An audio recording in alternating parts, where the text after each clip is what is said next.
Daniel chapitre 1. La troisième année du règne de Joachim, roi de Juda, Nebuchadnezzar, roi de Babylone, marcha contre Jérusalem et l'assiégea. Le Seigneur livra entre ses mains Joachim, roi de Juda, et une partie des ustensiles de la maison de Dieu. Nebuchadnezzar emporta les ustensiles au pays de Shinéar, dans la maison de son Dieu, il les mit dans la maison du trésor de son Dieu. Le roi donna l'ordre à Ashpenaz, chef de ses eunuques, d'amener quelques-uns des enfants d'Israël de race royale ou de famille noble, de jeunes garçons sans défaut corporel, beaux de figure, doués de sagesse, d'intelligence et d'instruction, capables de servir dans le palais du roi, et à qui l'on enseignerait les lettres et la langue des Chaldéens. Le roi leur assigna pour chaque jour une portion des mets de sa table et du vin dont ils buvaient, voulant les élever pendant 3 années, au bout desquelles ils seraient au service du roi. Il y avait parmi eux d'entre les enfants de Juda, Daniel, Anania, Michaël et Azaria.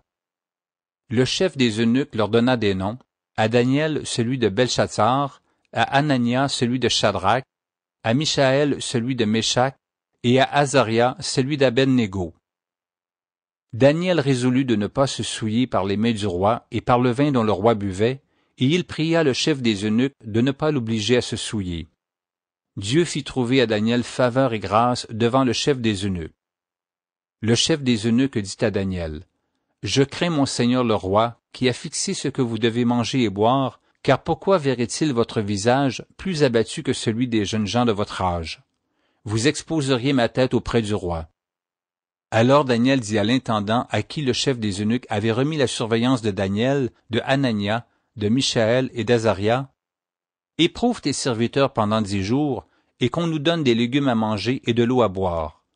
Tu regarderas ensuite notre visage et celui des jeunes gens qui mangent les mets du roi, et tu agiras avec tes serviteurs d'après ce que tu auras vu. » Il leur accorda ce qu'ils demandaient et les éprouva pendant 10 jours. Au bout de 10 jours, ils avaient meilleur visage et plus d'embonpoint que tous les jeunes gens qui mangeaient les mets du roi. L'intendant emportait les mets et le vin qui leur étaient destinés, et il leur donnait des légumes. Dieu accorda à ces 4 jeunes gens de la science, de l'intelligence dans toutes les lettres et de la sagesse. Et Daniel expliquait toutes les visions et tous les songes. Au terme fixé par le roi pour qu'on les lui amenât, le chef des eunuques les présenta à Nebuchadnezzar. Le roi s'entretint avec eux, et, parmi tous ces jeunes gens, il ne s'en trouva aucun comme Daniel, Anania, Michaël et Azaria. Ils furent donc admis au service du roi. Sur tous les objets qui réclamaient de la sagesse et de l'intelligence, et sur lesquels le roi les interrogeait, il les trouvait 10 fois supérieurs à tous les magiciens et astrologues qui étaient dans tout son royaume. Ainsi fut Daniel jusqu'à la première année du roi Cyrus.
Daniel chapitre 2. La seconde année du règne de Nebuchadnezzar, Nebuchadnezzar eut des songes. Il avait l'esprit agité et ne pouvait dormir. Le roi fit appeler les magiciens, les astrologues, les enchanteurs et les Chaldéens pour qu'ils lui disent ses songes. Ils vinrent et se présentèrent devant le roi. Le roi leur dit, « J'ai eu un songe, mon esprit est agité, et je voudrais connaître ce songe. » Les Chaldéens répondirent au roi en langue araméenne, « Ô roi, vis éternellement. Dis le songe à tes serviteurs, et nous en donnerons l'explication. Le roi reprit la parole et dit aux Chaldéens, « La chose m'a échappé. Si vous ne me faites connaître le songe et son explication, vous serez mis en pièces, et vos maisons seront réduites en un tas d'immondices. Mais si vous me dites le songe et son explication, vous recevrez de moi des dons et des présents et de grands honneurs. C'est pourquoi dites-moi le songe et son explication. » Ils répondirent pour la seconde fois, « Que le roi dise le songe à ses serviteurs, et nous en donnerons l'explication. » Le roi reprit la parole et dit, « Je m'aperçois en vérité que vous voulez gagner du temps parce que vous voyez que la chose m'a échappé. Si donc vous ne me faites pas connaître le songe, la même sentence vous enveloppera tous. Vous voulez vous préparer à me dire des mensonges et des faussetés en attendant que les temps soient changés. C'est pourquoi dites-moi le songe, et je saurai si vous êtes capable de m'en donner l'explication. » Les Chaldéens répondirent au roi, « Il n'est personne sur la terre qui puisse dire ce que demande le roi, aussi jamais roi, quelque grand et puissant qu'il ait été, n'a exigé une pareille chose d'aucun magicien, astrologue ou chaldéen. Ce que le roi demande est difficile, il n'y a personne qui puisse le dire au roi, excepté les dieux, dont la demeure n'est pas parmi les hommes. » Là-dessus le roi se mit en colère et s'irrita violemment. Il ordonna qu'on fasse périr tous les sages de Babylone. La sentence fut publiée, les sages étaient mis à mort et l'on cherchait Daniel et ses compagnons pour les faire périr. Alors Daniel s'adressa d'une manière prudente et sensée à Arjoc, chef des gardes du roi, qui était sorti pour mettre à mort les sages de Babylone. Il prit la parole et dit à Arjoc, commandant du roi, « Pourquoi la sentence du roi est-elle si sévère? » Arjoc exposa la chose à Daniel. Et Daniel se rendit vers le roi et le pria de lui accorder du temps pour donner au roi l'explication. Ensuite Daniel alla dans sa maison, et il instruisit de cette affaire Anania, Michaël et Azaria ses compagnons, les engageant à implorer la miséricorde du Dieu des cieux, afin qu'on ne fît pas périr Daniel et ses compagnons avec le reste des sages de Babylone. Alors le secret fut révélé à Daniel dans une vision pendant la nuit. Et Daniel bénit le Dieu des cieux. Daniel prit la parole et dit, « Béni soit le nom de Dieu d'éternité en éternité, à lui appartiennent la sagesse et la force. C'est lui qui change les temps et les circonstances, qui renverse et qui établit les rois, qui donne la sagesse aux sages et la science à ceux qui ont de l'intelligence. Il révèle ce qui est profond et caché, il connaît ce qui est dans les ténèbres, et la lumière demeure avec lui. Dieu de mes pères, je te glorifie et je te loue de ce que tu m'as donné la sagesse et la force, et de ce que tu m'as fait connaître ce que nous t'avons demandé, de ce que tu nous as révélé le secret du roi. » Après cela, Daniel se rendit auprès d'Arjoc, à qui le roi avait ordonné de faire périr les sages de Babylone. Il alla et lui parla ainsi. « Ne fais pas périr les sages de Babylone, conduis-moi devant le roi, et je donnerai au roi l'explication. » Arjoc conduisit promptement Daniel devant le roi, et lui parla ainsi. « J'ai trouvé parmi les captifs de Juda un homme qui donnera l'explication au roi. » Le roi prit la parole et dit à Daniel, qu'on nommait Belchazzar, « Es-tu capable de me faire connaître le songe que j'ai eu et son explication? » Daniel répondit en présence du roi et dit, « Ce que le roi demande est un secret que les sages, les astrologues, les magiciens et les devins ne sont pas capables de découvrir au roi. Mais il y a dans les cieux un Dieu qui révèle les secrets et qui a fait connaître au roi Nebuchadnezzar ce qui arrivera dans la suite des temps. Voici ton songe et les visions que tu as eues sur ta couche. Sur ta couche, ô roi, il t'est monté des pensées touchant ce qui sera après ce temps-ci, et celui qui révèle les secrets t'a fait connaître ce qui arrivera. Si ce secret m'a été révélé, ce n'est point qu'il y ait en moi une sagesse supérieure à celle de tous les vivants, mais c'est afin que l'explication soit donnée au roi et que tu connaisses les pensées de ton cœur. Ô roi, tu regardais et tu voyais une grande statue. Cette statue était immense et d'une splendeur extraordinaire. Elle était debout devant toi, et son aspect était terrible. La tête de cette statue était d'or pur, sa poitrine et ses bras étaient d'argent, son ventre et ses cuisses étaient d'airain, ses jambes de fer, ses pieds en partie de fer et en partie d'argile. Tu regardais, lorsqu'une pierre se détacha sans le secours d'aucune main, frappa les pieds de fer et d'argile de la statue et les mit en pièces. Alors le fer, l'argile, l'airain, l'argent et l'or furent brisés ensemble et devinrent comme la balle qui s'échappe d'une aire en été, le vent les emporta, et nulle trace n'en fut retrouvée. Mais la pierre qui avait frappé la statue devint une grande montagne et remplit toute la terre. Voilà le songe. Nous en donnerons l'explication devant le roi. Ô roi, tu es le roi des rois, car le Dieu des cieux t'a donné l'empire, la puissance, la force et la gloire. Il a remis entre tes mains, en quelque lieu qu'il habite, les enfants des hommes, les bêtes des champs et les oiseaux du ciel, et il t'a fait dominer sur eux tous. C'est toi qui es la tête d'or. Après toi, il s'élèvera un autre royaume, moindre que le tien, puis un troisième royaume qui sera d'airain et qui dominera sur toute la terre. Il y aura un quatrième royaume fort comme du fer. De même que le fer brise et rompt tout, il brisera et rompra tout, comme le fer qui met tout en pièces. Et comme tu as vu les pieds et les orteils, en partie d'argile, de potier et en partie de fer, ce royaume sera divisé. Mais il y aura en lui quelque chose de la force du fer, parce que tu as vu le fer mêlé avec l'argile. Et comme les doigts des pieds étaient en partie de fer et en partie d'argile, ce royaume sera en partie fort et en partie fragile. Tu as vu le fer mêlé avec l'argile, parce qu'ils se mêleront par des alliances humaines, mais ils ne seront point unis l'un à l'autre, de même que le fer ne s'allie point avec l'argile. Dans le temps de ces rois, le Dieu des cieux suscitera un royaume qui ne sera jamais détruit et qui ne passera point sous la domination d'un autre peuple. Il brisera et anéantira tous ces royaumes-là, et lui-même subsistera éternellement. C'est ce qu'indique la pierre que tu as vue se détacher de la montagne sans le secours d'aucune main, et qui a brisé le fer, l'airain, l'argile, l'argent et l'or. Le grand Dieu a fait connaître au roi ce qui doit arriver après cela. Le songe est véritable, et son explication est certaine. Alors le roi Nebuchadnezzar tomba sur sa face et se prosterna devant Daniel, et il ordonna qu'on lui offrit des sacrifices et des parfums. Le roi adressa la parole à Daniel et dit, « En vérité, votre Dieu est le Dieu des dieux et le Seigneur des rois, et il révèle les secrets, puisque tu as pu découvrir ce secret. » Ensuite le roi éleva Daniel et lui fit de nombreux et riches présents. Il lui donna le commandement de toute la province de Babylone, et l'établit chef suprême de tous les sages de Babylone. Daniel pria le roi de remettre l'intendance de la province de Babylone à Shadrach, Meshach et Abednego, et Daniel était à la cour du roi.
Daniel, chapitre 3. Le roi Nebuchadnezzar fit une statue d'or haute de 60 coudées et large de 6 coudées. Il l'adressa dans la vallée de Dura, dans la province de Babylone.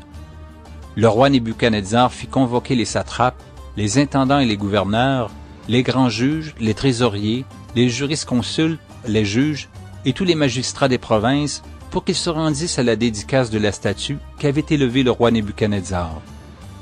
Alors les satrapes, les intendants et les gouverneurs, les grands juges, les trésoriers, les jurisconsultes, les juges et tous les magistrats des provinces s'assemblèrent pour la dédicace de la statue qu'avait élevée le roi Nebuchadnezzar. Ils se placèrent devant la statue qu'avait élevée Nebuchadnezzar.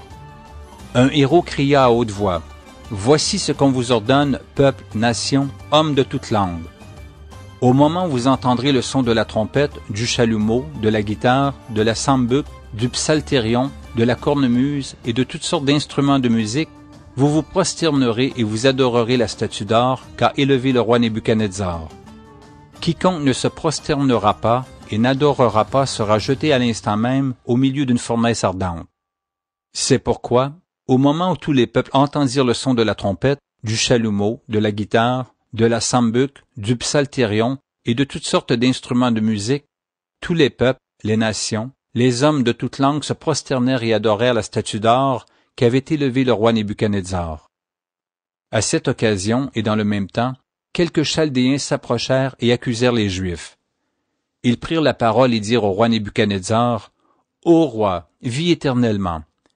Tu as donné un ordre d'après lequel tous ceux qui entendraient le son de la trompette, du chalumeau, de la guitare, de la sambuc, du psalterion, de la cornemuse et de toutes sortes d'instruments devraient se prosterner et adorer la statue d'or, et d'après lequel quiconque ne se prosternerait pas et n'adorerait pas serait jeté au milieu d'une fournaise ardente. Or, il y a des Juifs à qui tu as remis l'intendance de la province de Babylone, Shadrach, Meshach et Abednego, hommes qui ne tiennent aucun compte de toi, ô roi, ils ne servent pas tes dieux, et ils n'adorent point la statue d'or que tu as élevée. » Alors Nebuchadnezzar, irrité et furieux, donna l'ordre qu'on amenât Shadrach, Meshach et Abednego. Et ces hommes furent amenés devant le roi. Nebuchadnezzar prit la parole et leur dit, « Est-ce de propos délibérés, Shadrach, Meshach et Abednego, que vous ne servez pas mes dieux, et que vous n'adorez pas la statue d'or que j'ai élevée? Maintenant tenez-vous prêts, et au moment où vous entendrez le son de la trompette, du chalumeau, de la guitare, de la sambuc, du psalterion, de la cornemuse et de toutes sortes d'instruments, vous vous prosternerez et vous adorerez la statue que j'ai faite. Si vous ne l'adorez pas, vous serez jetés à l'instant même au milieu d'une fournaise ardente. Et quel est le Dieu qui vous délivrera de ma main? » Shadrach, Meshach et Abednego répliquèrent au roi Nebuchadnezzar, « Nous n'avons pas besoin de te répondre là-dessus. Voici, notre Dieu que nous servons peut nous délivrer de la fournaise ardente, et il nous délivrera de ta main, ô roi. Sinon, sache, ô roi, que nous ne servirons pas tes dieux, et que nous n'adorerons pas la statue d'or que tu as élevée. » Sur quoi, Nebuchadnezzar fut rempli de fureur, et il changea de visage en tournant ses regards contre Shadrach, Meshach et Abednego.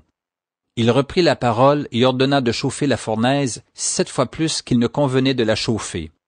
Puis il commanda à quelques-uns des plus vigoureux soldats de son armée de lier Shadrach, Meshach et Abednego et de les jeter dans la fournaise ardente. Ces hommes furent liés avec leurs caleçons, leurs tuniques, leurs manteaux et leurs autres vêtements et jetés au milieu de la fournaise ardente. Comme l'ordre du roi était sévère et que la fournaise était extraordinairement chauffée, la flamme tua les hommes qui avaient jeté Shadrach, Meshach et Abednego. Et ces 3 hommes, Shadrach, Meshach et Abednego, tombèrent liés au milieu de la fournaise ardente. Alors le roi Nebuchadnezzar fut effrayé et se leva précipitamment. Il prit la parole et dit à ses conseillers, « N'avons-nous pas jeté au milieu du feu 3 hommes liés? » Ils répondirent au roi, « Certainement, ô roi. » Il reprit et dit, « Eh bien, je vois 4 hommes sans lien qui marchent au milieu du feu et qui n'ont point de mal, et la figure du 4e ressemble à celle d'un fils des dieux. » Ensuite, Nebuchadnezzar s'approcha de l'entrée de la fournaise ardente, et, prenant la parole, il dit, « Shadrach, Meshach et Abednego, serviteurs du Dieu suprême, sortez et venez. » Et Shadrach, Meshach et Abednego sortirent du milieu du feu. Les satrapes, les intendants, les gouverneurs et les conseillers du roi s'assemblèrent. Ils virent que le feu n'avait eu aucun pouvoir sur les corps de ces hommes, que les cheveux de leur tête n'avaient pas été brûlés, que leurs caleçons n'étaient point endommagés, et que l'odeur du feu ne les avait pas atteints. Nebuchadnezzar prit la parole et dit, « Béni soit le Dieu de Shadrach, de Meshach et d'Abednego, lequel a envoyé son ange et délivré ses serviteurs qui ont eu confiance en lui, et qui ont violé l'ordre du roi et livré leur corps, plutôt que de servir et d'adorer aucun autre Dieu que leur Dieu. Voici maintenant l'ordre que je donne. Tout homme, à quelque peuple, nation ou langue qu'il appartienne, qui parlera mal du Dieu de Shadrach, de Meshach et d'Abednego, sera mis en pièces et sa maison sera réduite en un tas d'immondices, parce qu'il n'y a aucun autre Dieu qui puisse délivrer comme lui. » Après cela, le roi fit prospérer Shadrach, Meshach et Abednego dans la province de Babylone. Daniel, chapitre 4.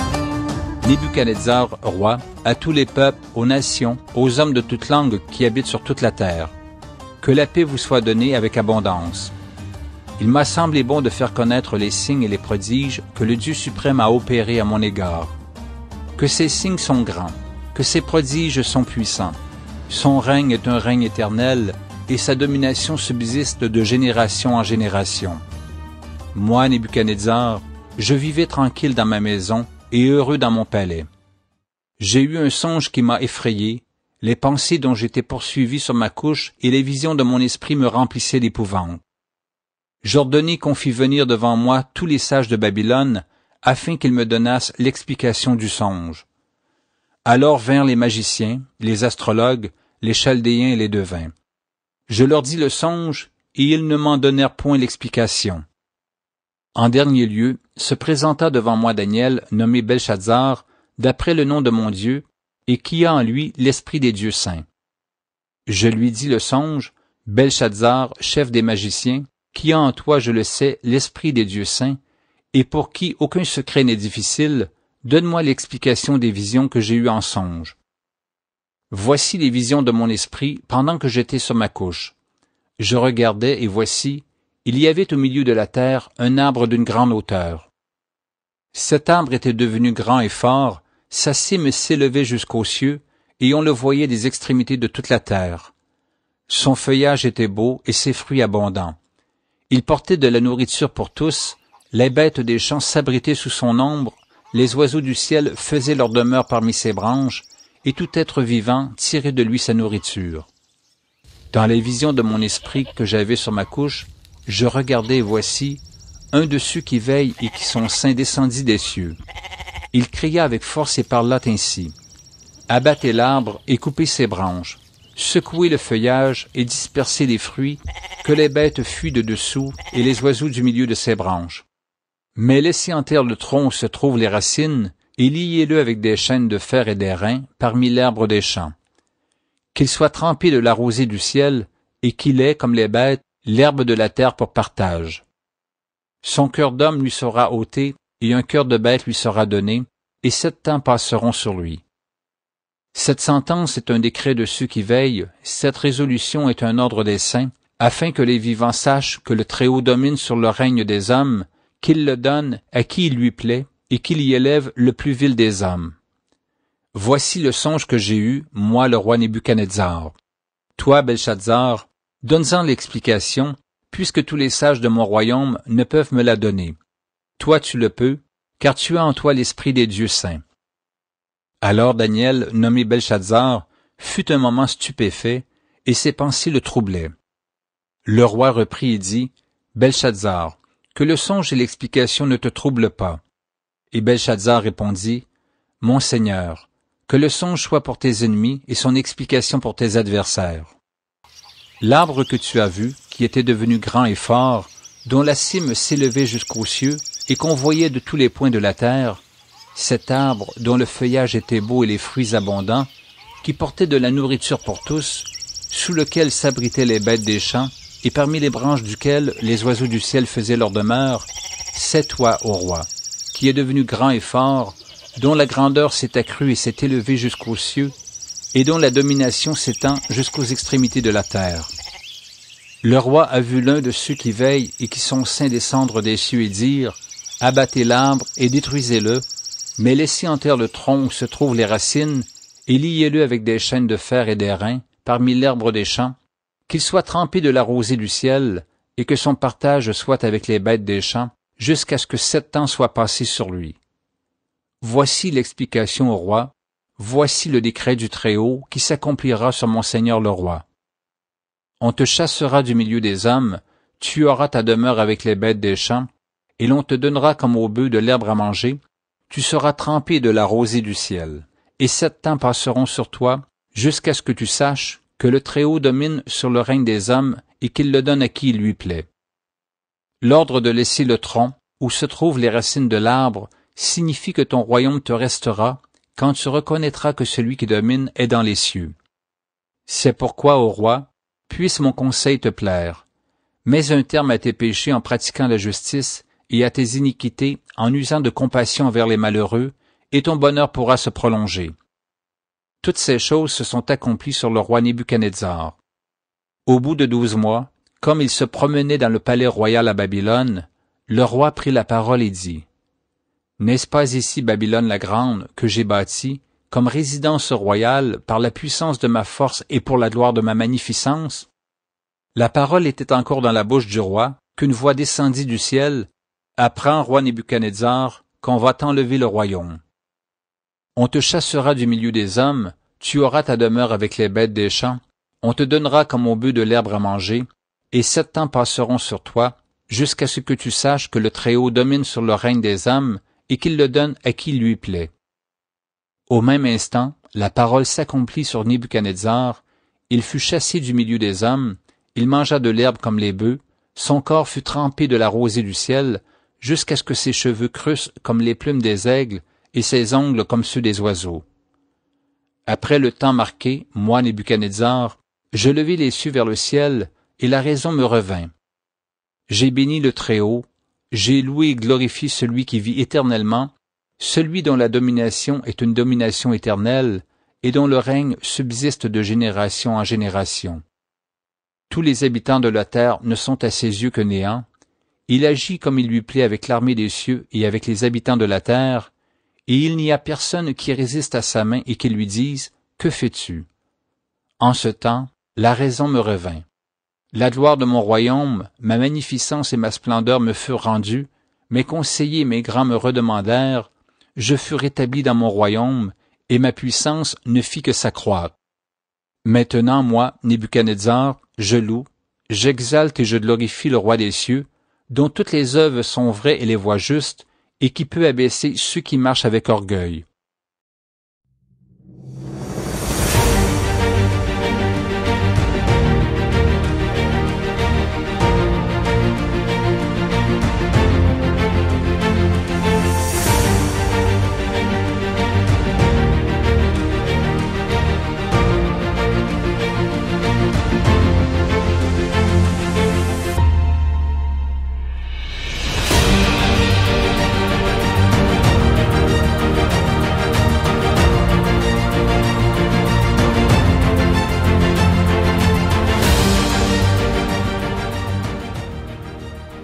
Daniel, chapitre 5. Le roi Belshazzar donna un grand festin à ses grands au nombre de 1000, et il but du vin en leur présence. Belshazzar, quand il eut goûté au vin, fit apporter les vases d'or et d'argent que son père Nebuchadnezzar avait enlevés du temple de Jérusalem, afin que le roi et ses grands, ses femmes et ses concubines s'en servissent pour boire. Alors on apporta les vases d'or qui avaient été enlevés du temple, de la maison de Dieu à Jérusalem, et le roi et ses grands, ses femmes et ses concubines s'en servirent pour boire. Ils burent du vin, et ils louèrent les dieux d'or, d'argent, d'airain, de fer, de bois et de pierre. En ce moment, apparurent les doigts d'une main d'homme, et ils écrivirent, en face du chandelier, sur la chaux de la muraille du palais royal. Le roi vit cette extrémité de main qui écrivait. Alors le roi changea de couleur, et ses pensées le troublèrent. Les jointures de ses reins se relâchèrent, et ses genoux se heurtèrent l'un contre l'autre.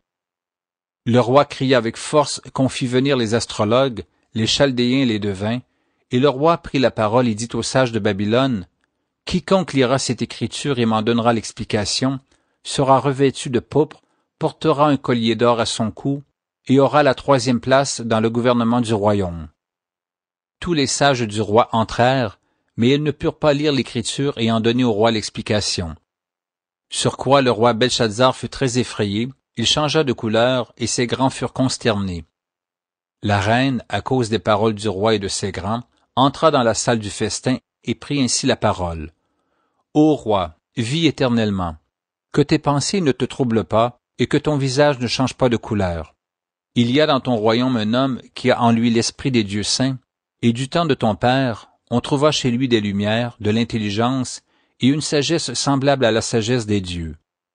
Aussi, le roi Nebuchadnezzar ton père, le roi ton père, l'établit chef des magiciens, des astrologues, des chaldéens, des devins, parce qu'on trouva chez lui, chez Daniel, nommé par le roi Belshazzar, un esprit supérieur, de la science et de l'intelligence, la faculté d'interpréter les songes, d'expliquer les énigmes et de résoudre les questions difficiles. Que Daniel soit donc appelé, et il donnera l'explication. » Alors Daniel fut introduit devant le roi. Le roi prit la parole et dit à Daniel, « Es-tu ce Daniel, l'un des captifs de Juda, que le roi mon père a amené de Juda? J'ai appris sur ton compte que tu as en toi l'Esprit des dieux, et qu'on trouve chez toi des lumières, de l'intelligence et une sagesse extraordinaire. On vient d'amener devant moi les sages et les astrologues, afin qu'ils lussent cette écriture et m'en donnassent l'explication, mais ils n'ont pas pu donner l'explication des mots. J'ai appris que tu peux donner des explications et résoudre des questions difficiles. Maintenant, si tu peux lire cette écriture et m'en donner l'explication, tu seras revêtu de pourpre, tu porteras un collier d'or à ton cou, et tu auras la 3e place dans le gouvernement du royaume. » Daniel répondit en présence du roi, « Garde tes dons, et accorde à un autre tes présents. Je lirai néanmoins l'écriture au roi, et je lui en donnerai l'explication. » Ô roi, le Dieu suprême avait donné à Nebuchadnezzar ton père l'empire, la grandeur, la gloire et la magnificence, et à cause de la grandeur qu'il lui avait donnée, tous les peuples, les nations, les hommes de toute langue étaient dans la crainte et tremblaient devant lui.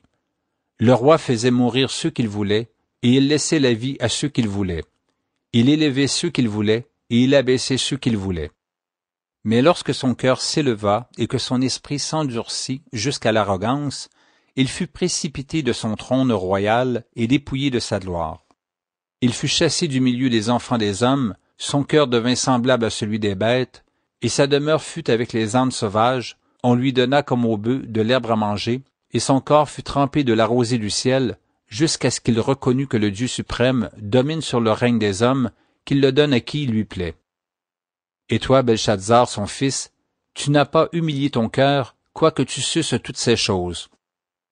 Tu t'es élevé contre le Seigneur des cieux, les vases de sa maison ont été apportés devant toi, et vous vous en êtes servis pour boire du vin, toi et tes grands, tes femmes et tes concubines.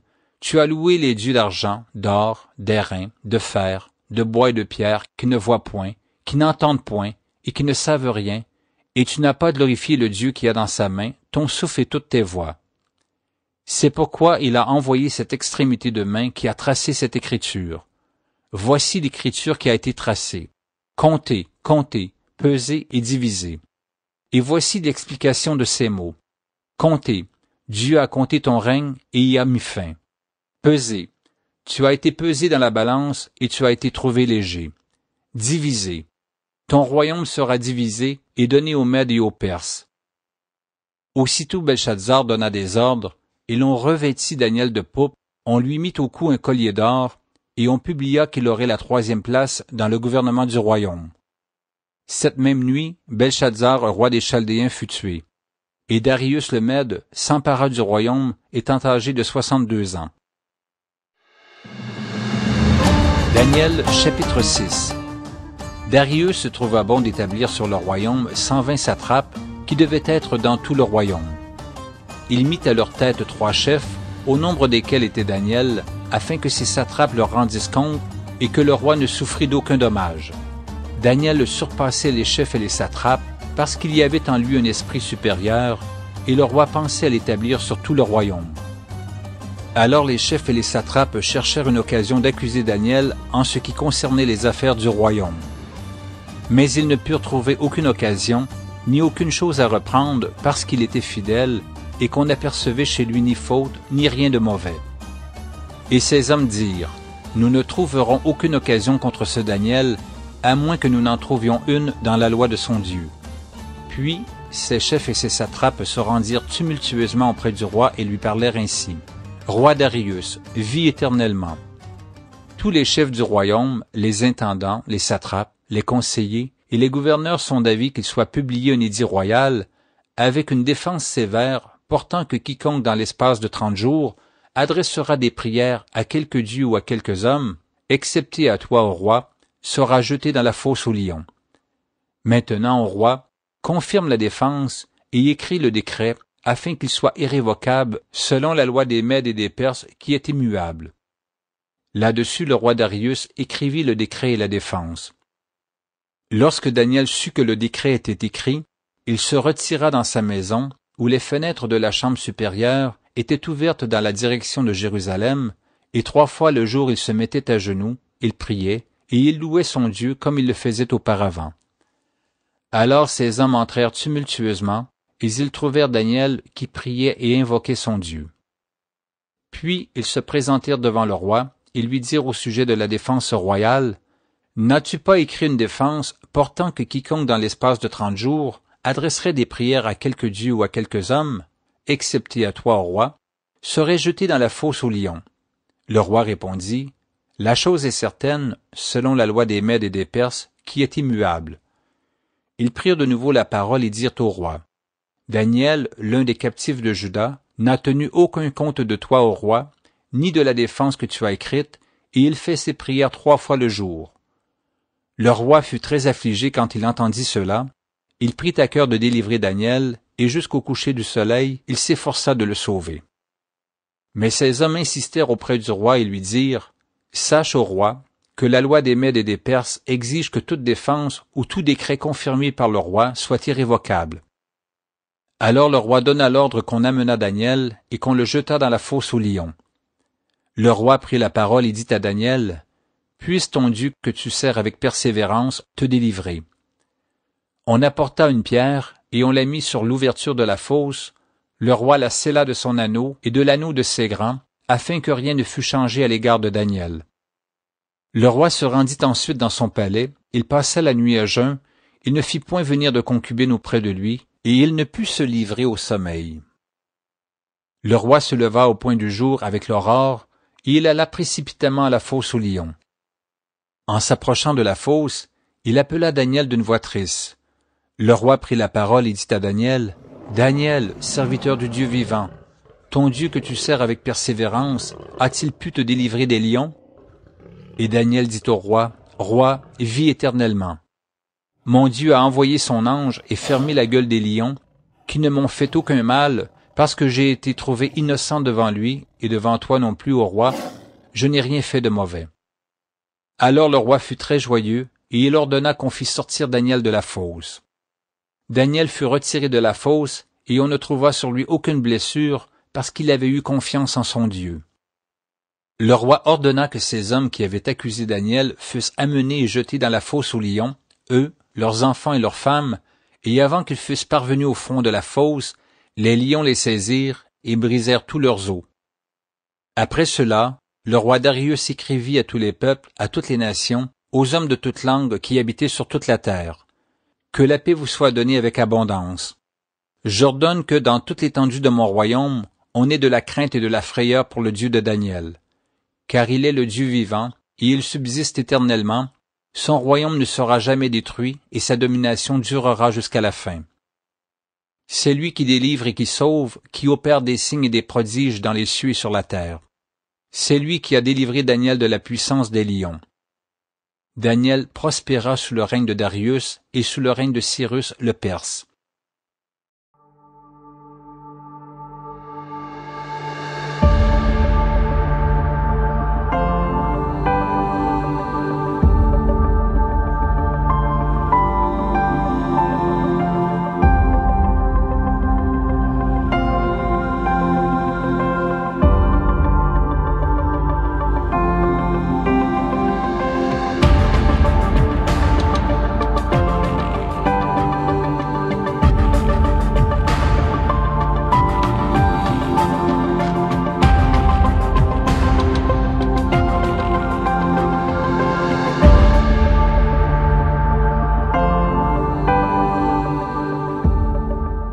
Daniel chapitre 7.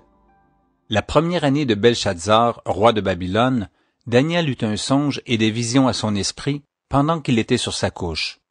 Ensuite, il écrivit le songe et raconta les principales choses.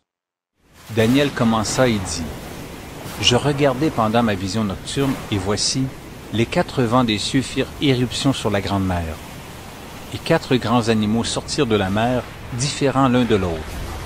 Le premier était semblable à un lion et avait des ailes d'aigle. Je regardai jusqu'au moment où ses ailes furent arrachées. Il fut enlevé de terre et mis debout sur ses pieds comme un homme, et un cœur d'homme lui fut donné. Et voici, un second animal était semblable à un ours et se tenait sur un côté. Il avait 3 côtes dans la gueule entre les dents, et on lui disait, « Lève-toi, mange beaucoup de chair. Après cela, je regardai, et voici, un autre était semblable à un léopard et avait sur le dos 4 ailes comme un oiseau. Cet animal avait 4 têtes, et la domination lui fut donnée. Après cela, je regardai pendant mes visions nocturnes, et voici, il y avait un 4e animal, terrible, épouvantable et extraordinairement fort. Il avait de grandes dents de fer, il mangeait, brisait, et il foulait aux pieds ce qui restait. Il était différent de tous les animaux précédents, il avait 10 cornes. Je considérai les cornes, et voici, une autre petite corne sortit du milieu d'elle, et 3 des premières cornes furent arrachées devant cette corne. Et voici, elle avait des yeux comme des yeux d'homme et une bouche qui parlait avec arrogance. Je regardai pendant que l'on plaçait des trônes, et l'ancien des jours s'assit.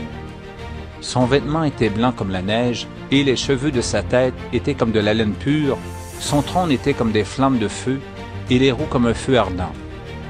Un fleuve de feu coulait et sortait de devant lui, 1000 milliers le servaient, et 10 000 millions se tenaient en sa présence. Les juges s'assirent, et les livres furent ouverts.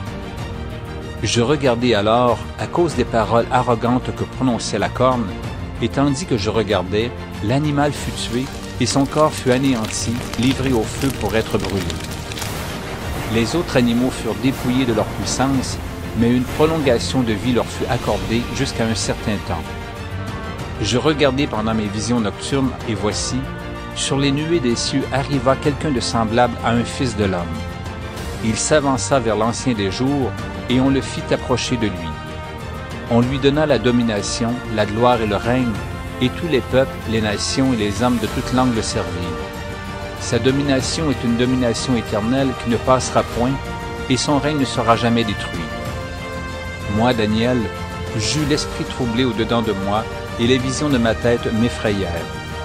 Je m'approchai de l'un de ceux qui étaient là, et je lui demandai ce qu'il y avait de vrai dans toutes ces choses. Il me le dit, et m'en donna l'explication. Ces 4 grands animaux, ce sont 4 rois qui s'élèveront de la terre.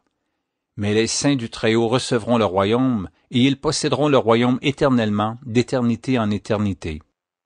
Ensuite, je désirais savoir la vérité sur le 4e animal, qui était différent de tous les autres, extrêmement terrible, qui avait des dents de fer et des ongles d'airain, qui mangeait, brisait, et foulait aux pieds ce qu'il restait.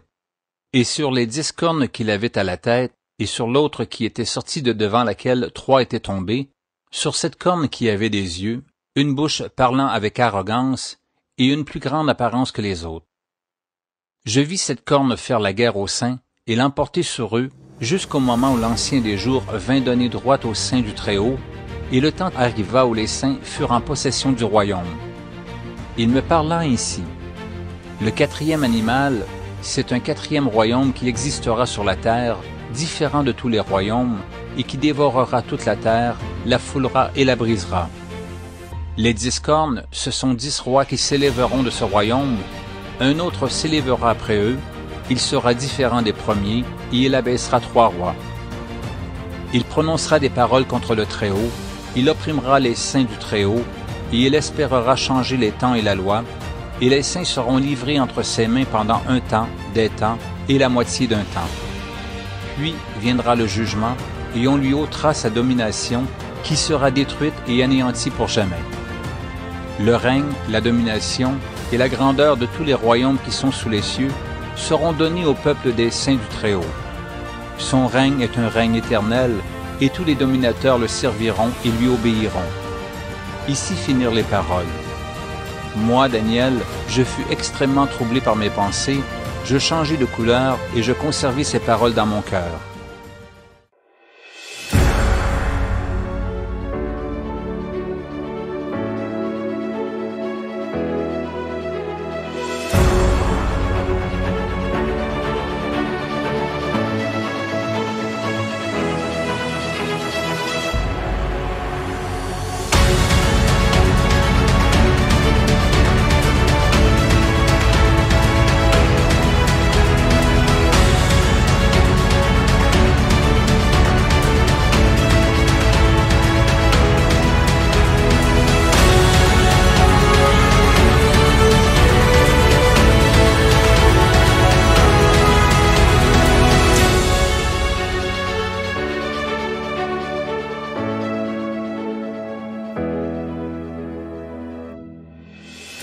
Daniel, chapitre 8. La troisième année du règne du roi Belshazzar, moi, Daniel, j'eus une vision, outre celle que j'avais eue précédemment. Lorsque j'eus cette vision, il me sembla que j'étais à Suse, la capitale, dans la province d'Élam. Et pendant ma vision, je me trouvais près du fleuve d'Oulaï. Je levai les yeux, je regardai, et voici, un bélier se tenait devant le fleuve, et il avait des cornes, ses cornes étaient hautes, mais l'une était plus haute que l'autre, et elle s'éleva la dernière. Je vis le bélier qui frappait de ses cornes à l'Occident, au septentrion et au Midi, aucun animal ne pouvait lui résister, et il n'y avait personne pour délivrer ses victimes, il faisait ce qu'il voulait, et il devint puissant. Comme je regardais attentivement, voici, un boucle venait de l'Occident et parcourait toute la terre à sa surface sans la toucher. Ce bouc avait une grande corne entre les yeux. Il arriva jusqu'au bélier qui avait des cornes, et que j'avais vu se tenant devant le fleuve, et il courut sur lui dans toute sa fureur. Je le vis qui s'approchait du bélier et s'irritait contre lui. Il frappa le bélier et lui brisa les deux cornes, sans que le bélier eût la force de lui résister. Il le jeta par terre et le foula, et il n'y eut personne pour délivrer le bélier. Le bouc devint très puissant, mais lorsqu'il fut puissant, sa grande corne se brisa. 4 grandes cornes s'élevèrent pour la remplacer, aux 4 vents des cieux. De l'une d'elles sortit une petite corne qui s'agrandit beaucoup vers le Midi, vers l'Orient et vers le plus beau des pays. Elle s'éleva jusqu'à l'armée des cieux, elle fit tomber à terre une partie de cette armée et des étoiles, et elle les foula. Elle s'éleva jusqu'au chef de l'armée, lui enleva le sacrifice perpétuel et renversa le lieu de son sanctuaire. L'armée fut livrée avec le sacrifice perpétuel à cause du péché, la corne jeta la vérité par terre et réussit dans ses entreprises. J'entendis parler un saint, et un autre saint dit à celui qui parlait, « Pendant combien de temps s'accomplira la vision sur le sacrifice perpétuel et sur le péché dévastateur? Jusqu'à quand le sanctuaire et l'armée seront-ils foulés? » Et il me dit, 2300 soirs et matins, puis le sanctuaire sera purifié. Tandis que moi, Daniel, j'avais cette vision et que je cherchais à la comprendre, voici, quelqu'un qui avait l'apparence d'un homme se tenait devant moi. Et j'entendis la voix d'un homme au milieu de l'Oulaï, il cria et dit, « Gabriel, explique-lui la vision. » Il vint alors près du lieu où j'étais, et à son approche, je fus effrayé, et je tombai sur ma face. Il me dit, « Sois attentif, fils de l'homme, car la vision concerne un temps qui sera la fin. » Comme il me parlait, je restai frappé d'étourdissement, la face contre terre. Il me toucha et me fit tenir debout à la place où je me trouvais. Puis il me dit, « Je vais t'apprendre ce qui arrivera au terme de la colère, car il y a un temps marqué pour la fin. Le bélier que tu as vu et qui avait des cornes, ce sont les rois des Mèdes et des Perses. Le bouc, c'est le roi de Javan, la grande corne entre ses yeux, c'est le premier roi. Les 4 cornes qui se sont élevées pour remplacer cette corne brisée, ce sont 4 royaumes qui s'élèveront de cette nation, mais qui n'auront pas autant de force. À la fin de leur domination, lorsque les pécheurs seront consumés, il s'élèvera un roi impudent et artificieux. Sa puissance s'accroîtra, mais non par sa propre force. Il fera d'incroyables ravages, il réussira dans ses entreprises, il détruira les puissants et le peuple des saints. À cause de sa prospérité et du succès de ses ruses, il aura de l'arrogance dans le cœur, il fera périr beaucoup d'hommes qui vivaient paisiblement, et il s'élèvera contre le chef des chefs, mais il sera brisé sans l'effort d'aucune main. Et la vision des soirs et des matins dont il s'agit est véritable.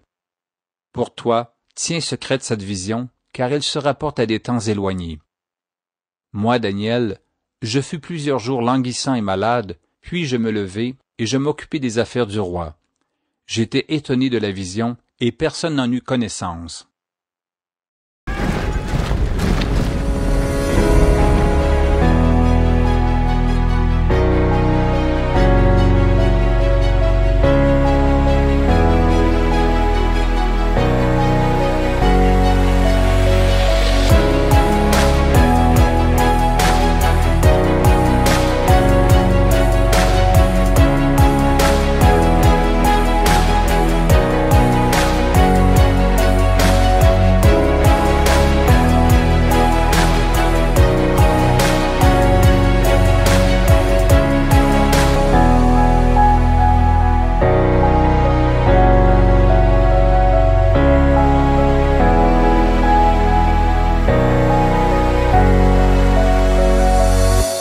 Daniel, chapitre 9.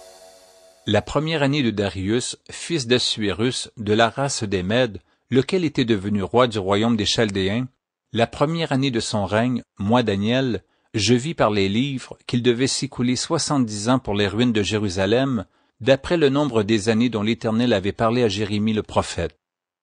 Je tournai ma face vers le Seigneur Dieu, afin de recourir à la prière et aux supplications, en jeûnant et en prenant le sac et la cendre. Je priai l'Éternel mon Dieu, et je lui fis cette confession. Seigneur Dieu grand et redoutable, toi qui gardes ton alliance et qui fais miséricorde à ceux qui t'aiment et qui observent tes commandements.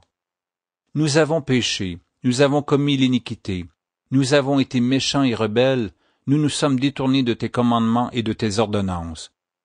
Nous n'avons pas écouté tes serviteurs les prophètes, qui ont parlé en ton nom à nos rois, à nos chefs, à nos pères et à tout le peuple du pays.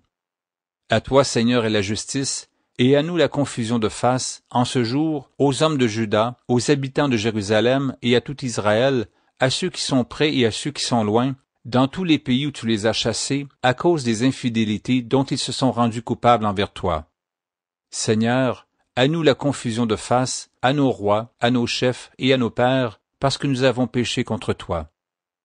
Auprès du Seigneur notre Dieu, la miséricorde et le pardon, car nous avons été rebelles envers lui. Nous n'avons pas écouté la voix de l'Éternel notre Dieu pour suivre ses lois qu'il avait mises devant nous par ses serviteurs les prophètes.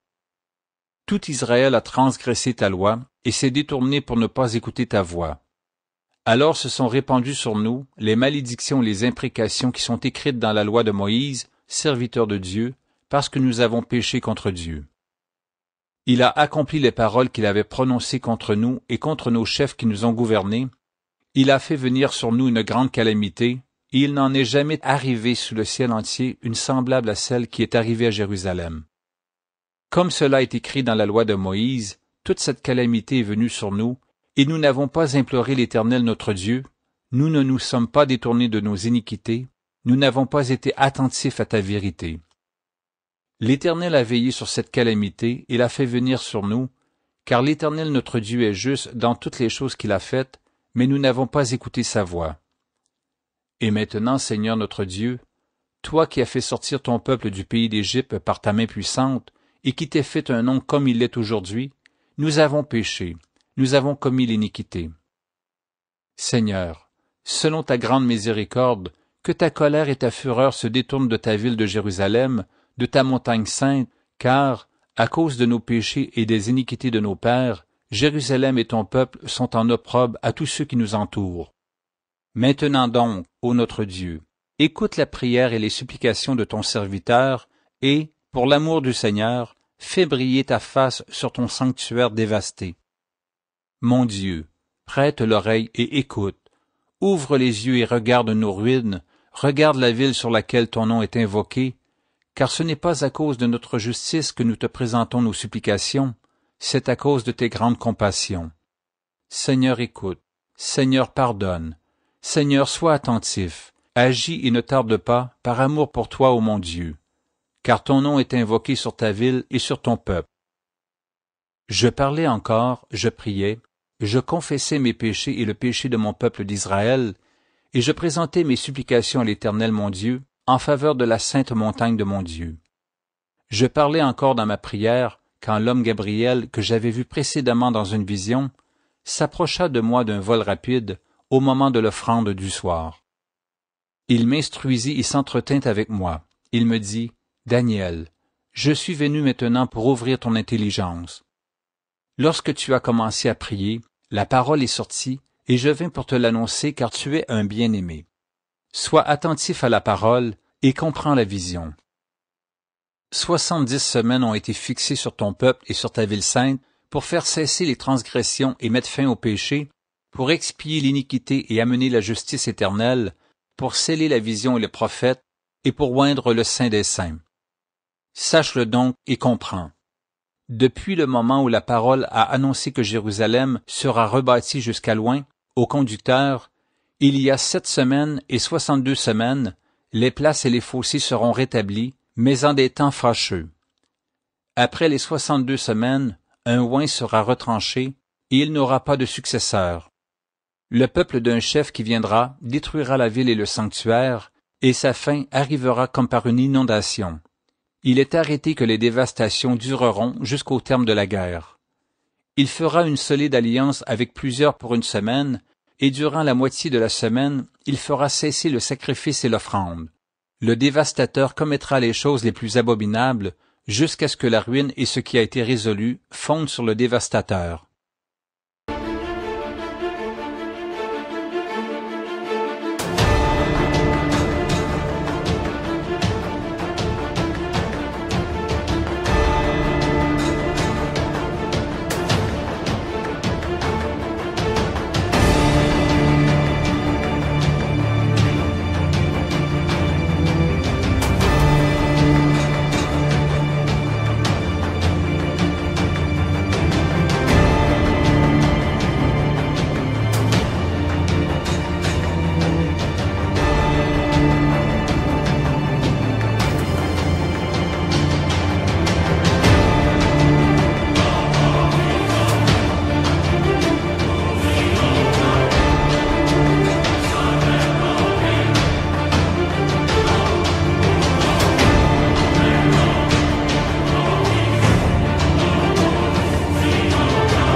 Daniel chapitre 10.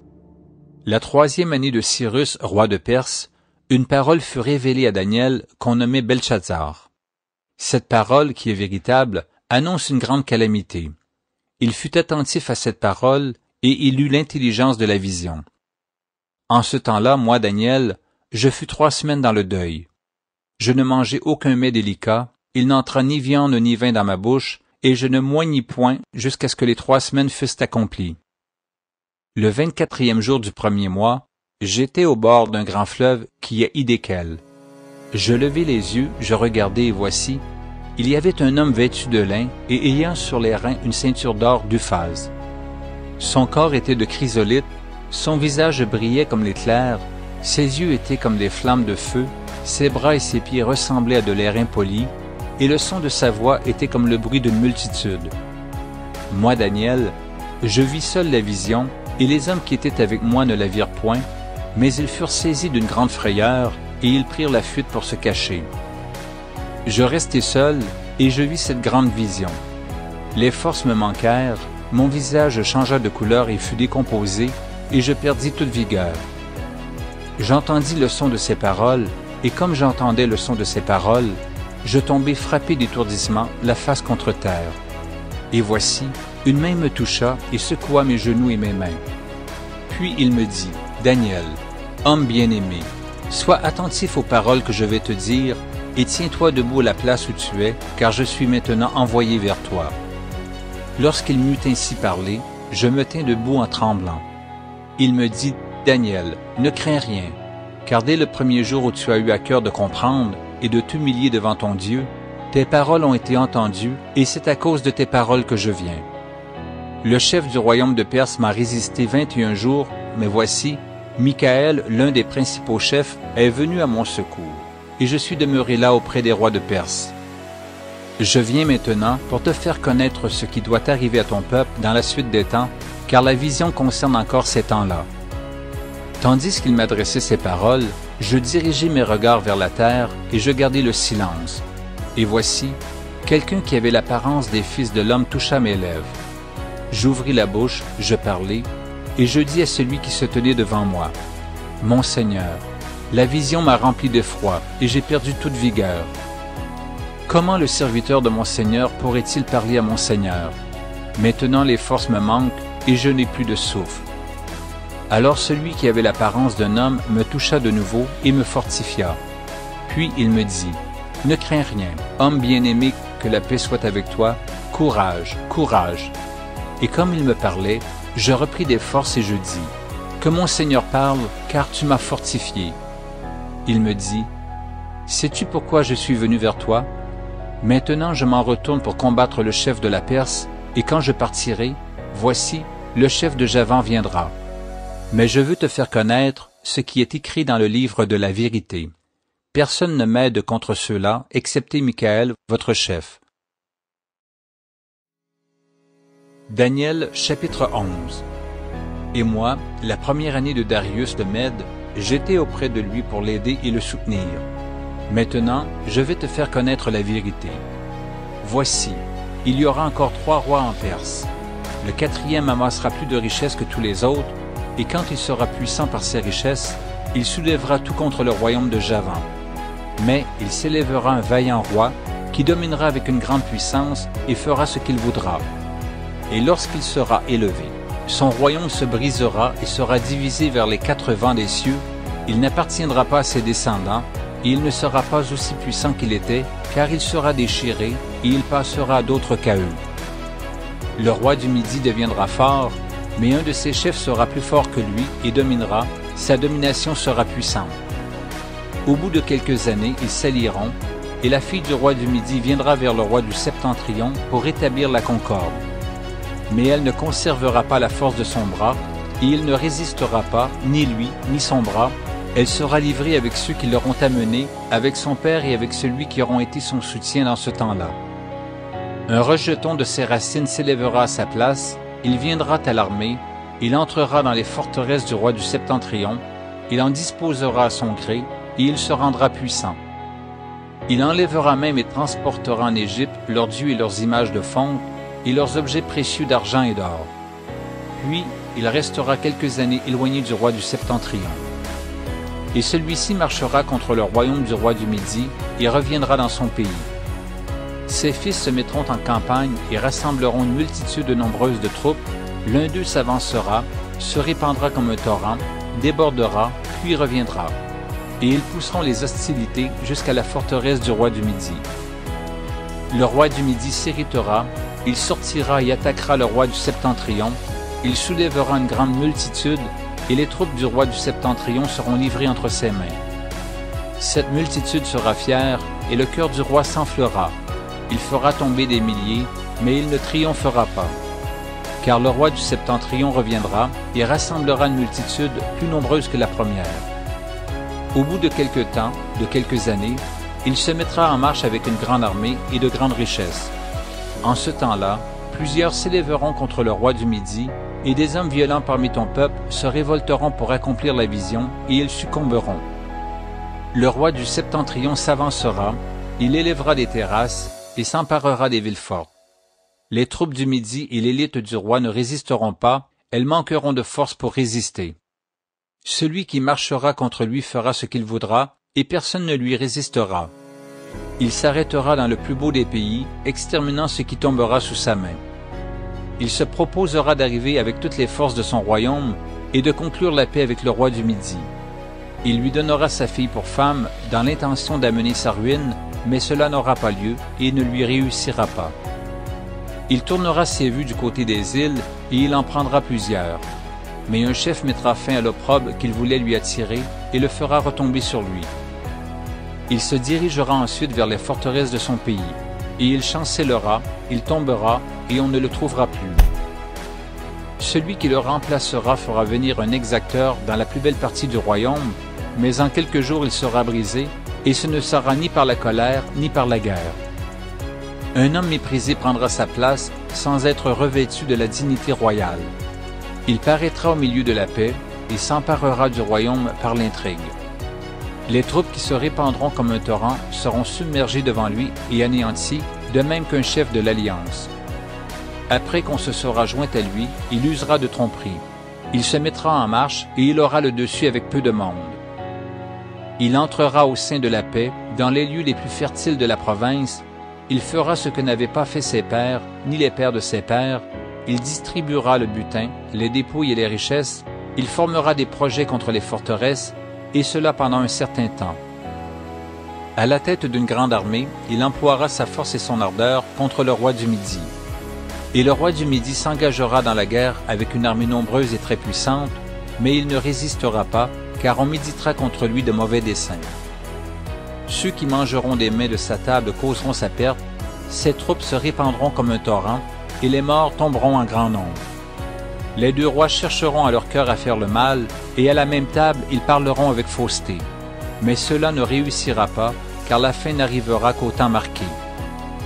Il retournera dans son pays avec de grandes richesses, il sera dans son cœur hostile à l'Alliance sainte, il agira contre elle, puis retournera dans son pays.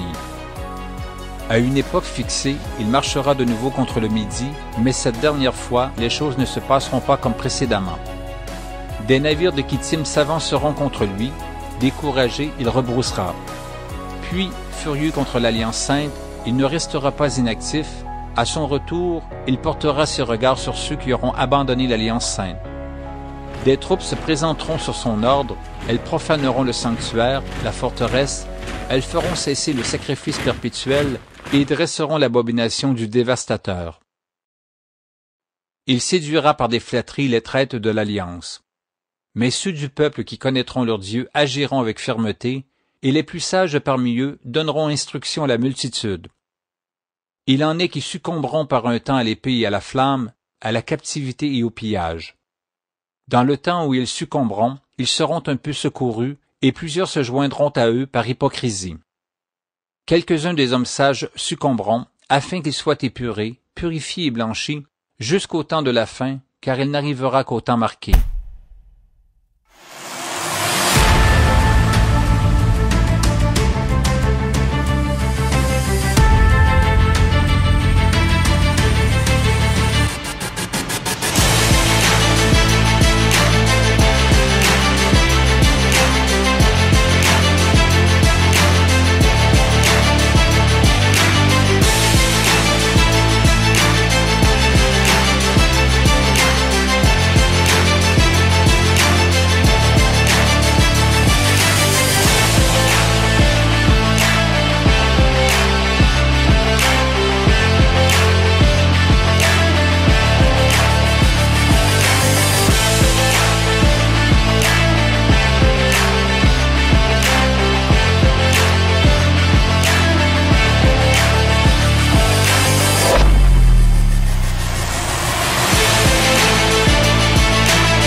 Le roi fera ce qu'il voudra, il s'élèvera, il se glorifiera au-dessus de tous les dieux, et il dira des choses incroyables contre le Dieu des dieux. Il prospérera jusqu'à ce que la colère soit consommée, car ce qui est arrêté s'accomplira. Il n'aura égard ni au Dieu de ses pères, ni à la divinité qui fait les délices des femmes. Il n'aura égard à aucun Dieu, car il se glorifiera au-dessus de tous. Toutefois, il honorera le Dieu des forteresses sur son piédestal. À ce Dieu qui ne connaissait pas ses pères, il rendra des hommages avec de l'or et de l'argent, avec des pierres précieuses et des objets de prix. C'est avec le Dieu étranger qu'il agira contre les lieux fortifiés, et il comblera d'honneur ceux qui le reconnaîtront. Il les fera dominer sur plusieurs, il leur distribuera des terres pour récompense. Au temps de la fin, le roi du Midi se heurtera contre lui. Et le roi du septentrion fondra sur lui comme une tempête, avec des chars et des cavaliers, et avec de nombreux navires. Il s'avancera dans les terres, se répandra comme un torrent et débordera. Il entrera dans le plus beau des pays, et plusieurs succomberont. Mais Édom, Moab et les principaux des enfants d'Ammon seront délivrés de sa main. Il étendra sa main sur divers pays, et le pays d'Égypte n'échappera point. Il se rendra maître des trésors d'or et d'argent, et de toutes les choses précieuses de l'Égypte. Les Libyens et les Éthiopiens seront à sa suite. Des nouvelles de l'Orient et du Septentrion viendront l'effrayer, et il partira avec une grande fureur pour détruire et exterminer des multitudes. Il dressera les tentes de son palais entre les mers, vers la glorieuse et sainte montagne, puis il arrivera à la fin, sans que personne lui soit en aide.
Daniel chapitre 12.